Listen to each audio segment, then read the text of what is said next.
तो यहाँ भगवान ने अष्ट विवाह किए।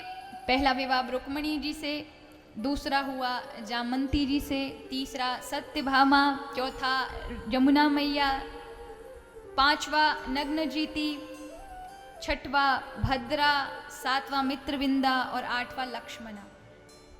ये प्रभु के वो विवाह थे जिनमें से भगवान का जो देव पूर्वक विवाह हुआ, देव पद्धति से, वो हुआ सत्यभामा से, सत्राजित की कन्या से, जिसमें माता पिता की स्वीकृति थी, दोनों पक्षों की स्वीकृति थी।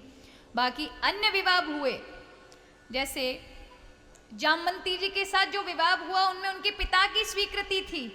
जामवंती जी ने अपनी बेटी का हाथ दिया था भगवान के हाथ में, लेकिन वहाँ विवाह का आयोजन नहीं किया था, वो गांधर्व रीति से विवाह था, इसलिए फिर द्वारिका आकर विवाह दोबारा से करना पड़ा। तो अष्ट विवाह भगवान के हुए। ये वो कन्याएं थी कुछ, जैसे लक्ष्मणा, मित्रविंदा, नग्नजिति, भद्रा आदि, ये वो राजकुमारियां थी जिनके बड़े कठिन स्वयंवर रचे गए थे, जिनको कोई वीर पुरुष जीत नहीं सका। बड़े बड़े ऐसे स्वयंवरों का इन राजकुमारियों के लिए स्वयंवर रखे गए, जो एक साधारण सामान्य मनुष्य तो उन्हें जीत ही नहीं सकता था उस स्वयंवर को। और कहते हैं उस समय चुनौती भगवान श्री कृष्ण के पास भेजी गई पत्रिका में, हमने सुना है कि इस धरती पर पुरुष बचे नहीं हैं, यदि आप के अंदर पुरुष है और आप यदुवंशी कहे जाते हैं तो हमारे स्वयंवर में हमारी बेटी के स्वयंवर को जीत कर दिखाएं, अन्यथा आप लिख कर भेज दें कि आप में भी पुरुष नहीं है। तो ये बात कहाँ से सहन कर सकते थे।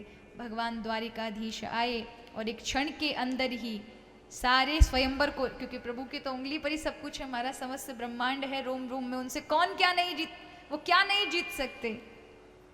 क्षण भर नहीं लगाई और क्षण भर के अंदर उस स्वयंवर को पूरा करके वहां से वो कन्या जयमाल डालती और फिर विधिवत विवाह होकर आता। तो अष्ट प्रकार के विवाह किए। फिर 16,100 और विवाह हुए प्रभु के। ये वो स्त्रियां थी, ये कोई राजकुमारियां नहीं थीं, ये उपेक्षित नारियां थीं। एक असुर के चंगुल में फंसी हुई वह स्त्रियां जिनको ये समाज नहीं अपना रहा था। भौमासुर, ये जो असुर था, ये स्त्रियों का अपहरण कर लेता था और उन्हें कैद में बंद कर देता था। इसका प्रण था 1 लाख हो जाएंगी तब इकट्ठा ब्याह करूंगा। अभी 16,100 ही हो पाई थी। कहते हैं कि भौमासुर का जब प्रभु ने वध किया, उसका उद्धार किया उस असुर का, और दरवाजे खोले जेल के, तो क्या देखा कि वहां पर असंख्य स्त्रियां ही भरी पड़ी हैं, कोई पुरुष नहीं था उस जेल में, उस कारागार में। जब निकलवाया उन स्त्रियों को, उनके माता पिताओं को बुलवाया गया तो कोई उन्हें लेने नहीं आया। सबने उनसे पल्ले झाड़ दिए, नहीं, हमने तो उसे उस दिन त्याग दिया जब ये एक राक्षस के हाथों चली गई। अगर हम इन्हें अपने घर में रखेंगे तो हमारे बालक बालिकाओं के विवाह नहीं होंगे, कुल मर्याद जाएगी। और कुल मर्याद का नाम लेकर सबने त्याग दिया। भगवान ने राजाओं से भी कहा एक एक कन्या के साथ विवाह कर लो, पर वो सामान्य नारियां थी, कोई राजकुमारियां नहीं थीं। तो उन राजाओं ने भी कहा कि ये असुर से शोषित हैं, स्पर्श की गई हैं, हम इन्हें नहीं अपनाएंगे। कहते रुक्मिणी सत्यभामा के चरणों में वो स्त्रियां पड़ जाती हैं, हमें बताइए कि हम कहाँ जाएं, हमारे पास कोई जगह नहीं, कोई हमें अपना नहीं रहा।